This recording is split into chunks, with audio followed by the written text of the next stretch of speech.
Airlines are profiting while you are slowly fading in a cramped cabin seat. The air inside a modern jet is actually drier than the sands of Death Valley, and the blood in your legs is fighting a losing battle against gravity. This is the hidden side of travel that the carriers prefer you ignore. They want you to overlook the hundreds of dollars in potential refunds and accept fees where the law actually stands on your side. An airport is more than a transit hub. It is a financial and physical minefield. Here are 12 critical rules to help you emerge from your next flight healthy, comfortable, and with your savings intact.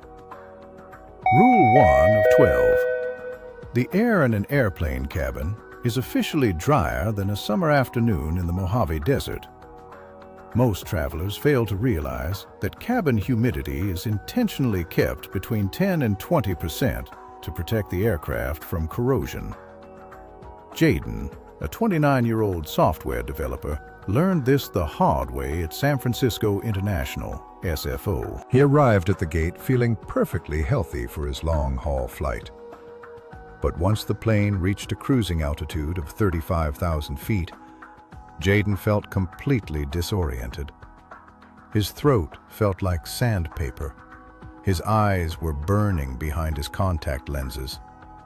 He started to wonder if he was catching a sudden fever. He was not. He was simply being mummified by the environmental control system. The system is designed to pull moisture from your body and the surrounding air. In a normal American home, you enjoy roughly 40% humidity. On a plane, you should expect desert levels that compromise your immune system. The airline won't warn you, but skipping the pre-flight coffee is your best defense. Caffeine is a diuretic that accelerates dehydration when your body is already struggling. Instead, buy or fill a 32-ounce bottle at the gate water station before you board. Jaden started using a simple saline nasal spray every 2 hours and immediately noticed the difference. It stops the cognitive fog and prevents your nasal passages from cracking. Water keeps your cells functioning, but even perfect hydration won't help when your schedule falls apart. Protect your time and health with the next rule regarding physical movement. Rule 2 of 12. You need to stand up right now, or you risk much more than just a cramped leg. Liam, a 41-year-old civil engineer, discovered this during a routine trip into Denver, DEN. Liam stayed glued to his middle seat for the entire 4-hour duration of the flight. He didn't want to bother his neighbors, so he remained motionless. By the time the wheels touched down at Denver International, his right calf felt strangely heavy. It was a dull, throbbing ache that he dismissed as simple fatigue. The airline won't tell you this, but blood pooling in the lower extremities is a silent threat known to medical professionals as deep vein thrombosis. Gravity is your enemy in the sky. Blood collects in your feet, creating a risk that doesn't vanish the moment you step off the jet bridge. A cheap seat can quickly lead to an expensive medical mistake. Stop and fix the problem before it starts. Flex your feet up and down 20 times every hour while you are seated. Circle your ankles to keep the valves in your veins working. If the seatbelt sign is off, walk the length of the aisle at least once. Liam ignored these small actions. The gate agent at Denver even noticed him limping toward the baggage claim area. While most travelers won't face a life-threatening crisis, swelling and circulatory sluggishness affect almost everyone on a flight over 3 hours. Liam spent his first night in Colorado at a local clinic instead of at his hotel.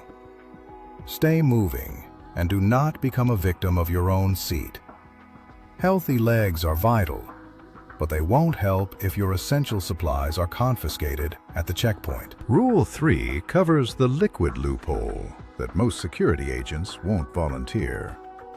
Rule 3 of 12. Noah stood at the security line at Helsinki Airport, HEL, with his face turning a deep shade of red. The security officer pointed at a large bottle of liquid in his gray bin and barked that it was over the 3.4-ounce limit. The agent told him to trash it immediately. Noah, a 25-year-old high school teacher, felt a surge of panic because that bottle contained a $90 medical supplement he required for a chronic condition. Most travelers simply dump their expensive liquids because they feel intimidated, but you often have a legal alternative. Security agencies are banking on your ignorance of the fine print. Medically necessary liquids, prescription medications, and even baby formula are typically exempt from the standard 311 rule. You can often bring these items in containers much larger than 3.4 ounces if you declare them before your bags enter the X-ray machine. Simply look the agent in the eye and say that you have medically necessary liquids to declare. The agent will likely take the bottle for a separate manual scan that doesn't involve opening the container.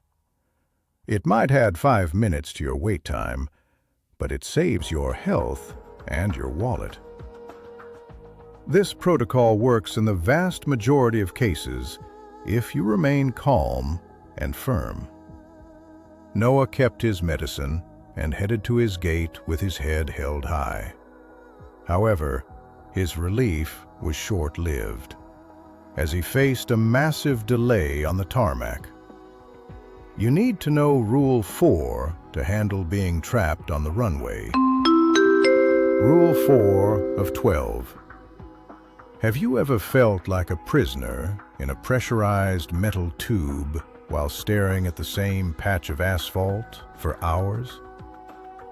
Amelia, a 33-year-old registered nurse, was stuck in seat 22A at Vienna International, VIE, after a grueling double shift. The plane sat motionless on the taxiway. 1 hour passed, then 2. The captain offered only vague excuses about air traffic control patterns. Amelia felt her frustration rising as the cabin temperature climbed to 85 degrees Fahrenheit. A baby started screaming 3 rows back, and the air began to feel stale. Airlines often bank on your silence during these delays. There is a fix for this nightmare. For international flights departing or arriving at major hubs, the tarmac delay limit is generally 4 hours before the airline must allow you to deplane. But the real secret is what happens at the 120-minute mark. After 2 hours of delay, airlines are typically required to provide passengers with water, a small snack, and access to working bathrooms. Amelia didn't stay silent. She pushed the call button and politely requested water for her row, citing the standard tarmac delay regulations. Suddenly, the flight attendants began moving, and snacks appeared for the entire cabin. Safety always comes first, and if moving the plane poses a hazard, the regulatory clock might pause. Amelia stayed hydrated and calm. But runway rules won't save you when a missed flight triggers a logistics nightmare. This is where Rule 5 becomes your ultimate lifeline. Rule 5 of 12. The vast majority of travelers have no idea that there is a specific tier of airport staff trained to handle your worst-case security scenarios. Oliver, a 22-year-old web designer, was at Dublin Airport, DUB, when he felt the walls closing in. His bag was flagged for a secondary manual search. His flight was boarding in exactly 10 minutes, and the security line behind him seemed to stretch for a mile. He felt his heart race as the adrenaline took over. he was on the verge of total panic. Oliver didn't yell or beg the person in front of him. Instead, he asked the nearest supervisor for a passenger support specialist. Many major international hubs, including Dublin, have these specialists on standby to assist travelers who are in legitimate distress or have special needs. By using that specific job title, Oliver was assigned to a supervisor who expedited his screening process and escorted him toward his gate. This isn't a magic pass for every minor delay, but for a real crisis involving missed connections or medical emergencies, it is a total lifesaver. Oliver made his flight with 2 minutes to spare. A specialist can't always move a massive crowd, which is why Rule 6 regarding physical assistance is your next strategic move. Rule 6 of 12. You should request mobility assistance the very moment you feel your physical energy fading. William, a 54-year-old librarian, landed at Houston George Bush Intercontinental, IAH, after an exhausting 10-hour journey. He had only 45 minutes to navigate the massive distance from Terminal A to Terminal E. William looked at the endless miles of shiny linoleum and felt completely defeated. His knees were aching, and his luggage felt like it was filled with lead. The airline won't tell you this, but you do not need to have a permanent disability to ask for a wheelchair or a cart. Most people believe these services are strictly reserved for those with visible, long-term conditions. That is a misunderstanding of the policy. Mobility services are for anyone who genuinely cannot bridge the distance between gates in the allotted time. Go to the nearest information desk or airline podium and explain that you have limited mobility and need assistance reaching your connection. You do not need a doctor's note or a special code. In a hub as large as Houston, they will often dispatch an electric cart to help you cross that mile-long gap. It is a total lifesaver for your joints and your schedule. Just remember to have a few dollars ready to tip your attendant, as a small gesture goes a long way. Be aware that during peak travel hours, you might have to wait a few minutes for a vehicle to become available. William saved his knees and made his flight. But saving your legs won't matter if the airline forces you to check your most valuable bags at the last second. Rule 7 is about winning the battle for overhead space. Rule 7 of 12. Sophia, a 31-year-old architect, stood at the Istanbul Airport IST gate as the agent announced that the overhead bins were officially full. She watched as passenger after passenger was forced into the gate check of shame. The airline won't tell you this, but the overhead bin is a battlefield where the uninformed usually lose. Sophia had delicate architectural models and expensive drafting tools in her carry-on. If that bag hit the cargo hold, months of work would be destroyed in seconds. Most people wait for their group number to be called like sheep, but Sophia knew a better way. She approached the podium early and explained that she was carrying fragile professional equipment that could not be checked into the hold. In many cases, gate agents have the discretionary power to allow passengers with delicate tools or fragile items to board slightly ahead of their group to ensure the items are stowed safely. It is never a 100% guarantee, but it works surprisingly often if you are professional and direct. Sophia received a priority tag and boarded with Group 2. She claimed her space while others were still fighting in the aisle. You can win this game by speaking up before the bins are closed. Bin space won't matter, however, if your physical ID is rejected at the checkpoint. Rule 8 covers the biometric shift that is coming for every traveler. Rule 8 of 12. By the middle of 2025, your physical driver's license might become totally optional at major hubs like Tampa International, TPA. It sounds like a modern dream, but there is a significant catch that could ground you. When Ethan, a 48-year-old marketing manager, arrived at Tampa for his 10 a.m. flight, he reached for his wallet and realized it was sitting on his kitchen counter, 20 miles away. He felt the blood drain from his face as he approached the TSA checkpoint. The agent didn't even blink. This is where the system can either save you or screw you. Without a digital ID preloaded into a secure mobile wallet that is recognized by the state and the federal government, you will be diverted to a secondary identification verification room. Instead of a 5-second scan, you will face a 45-minute interrogation about your past addresses, old tax records, and family history.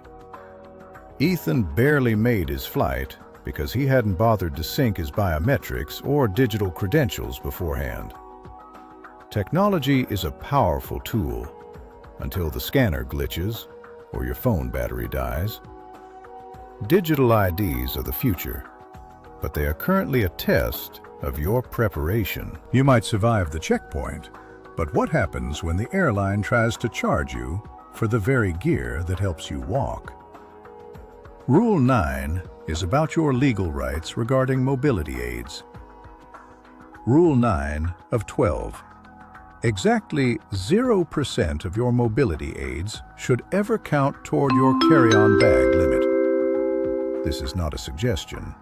It is a federal standard under the Air Carrier Access Act. Lucas, a 36-year-old real estate agent from Kansas City, learned this the hard way at Kansas City International, MCI.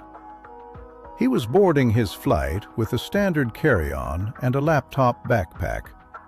Because of a recent sports injury, he was also carrying a folding cane. The gate agent blocked his path and insisted he had 3 items.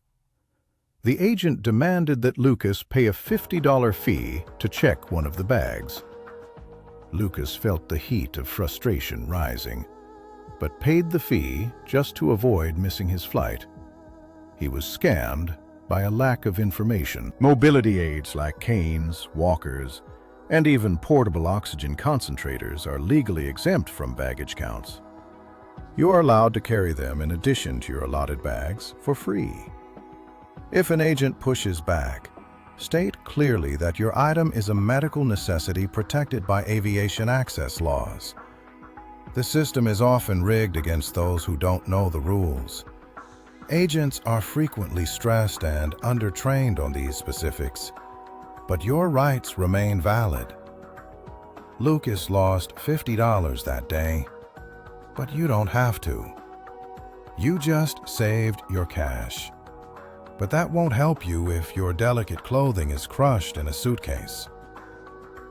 Rule 10 reveals the secret of the forward stowage closet. Rule 10 of 12. Stop letting gate agents and flight attendants pressure you into checking your most precious garments into the cargo hold.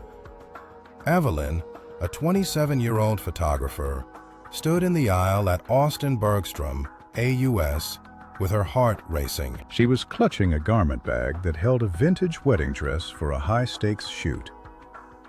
The overhead bins were already packed with heavy roller bags.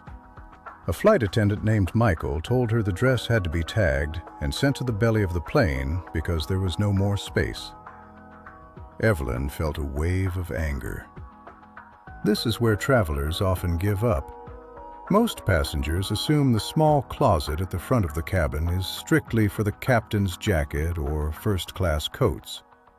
That is not always the case.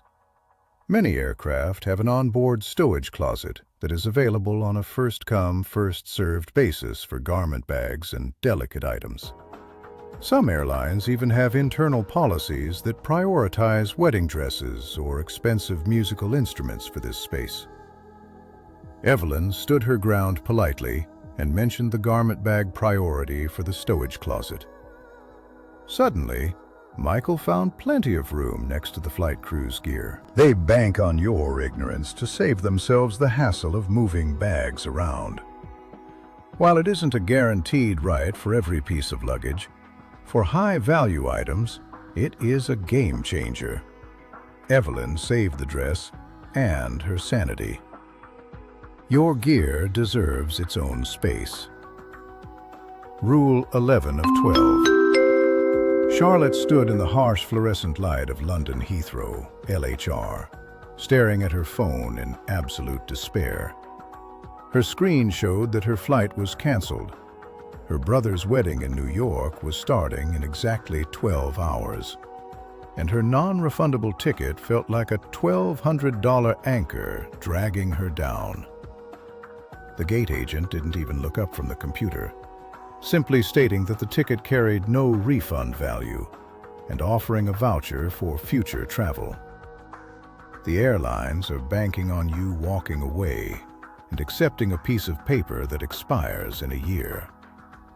Here is the reality of the law. If an airline cancels your flight or makes a significant schedule change, which is typically defined as a delay of over 3 hours, the non-refundable label often evaporates. In these cases, you are usually entitled to a full refund to your original form of payment, not just a travel credit. Use the specific phrase, significant schedule change. Charlotte cited this policy and refused the voucher. Within minutes, the agent processed her refund. The law actually works when you know how to trigger it. Charlotte took her cash, booked a seat on a different carrier, and made it to the wedding. This saved her trip, but it wouldn't have helped with the physical agony of a cramped seat. For that, you need the final rule. Rule 12 of 12.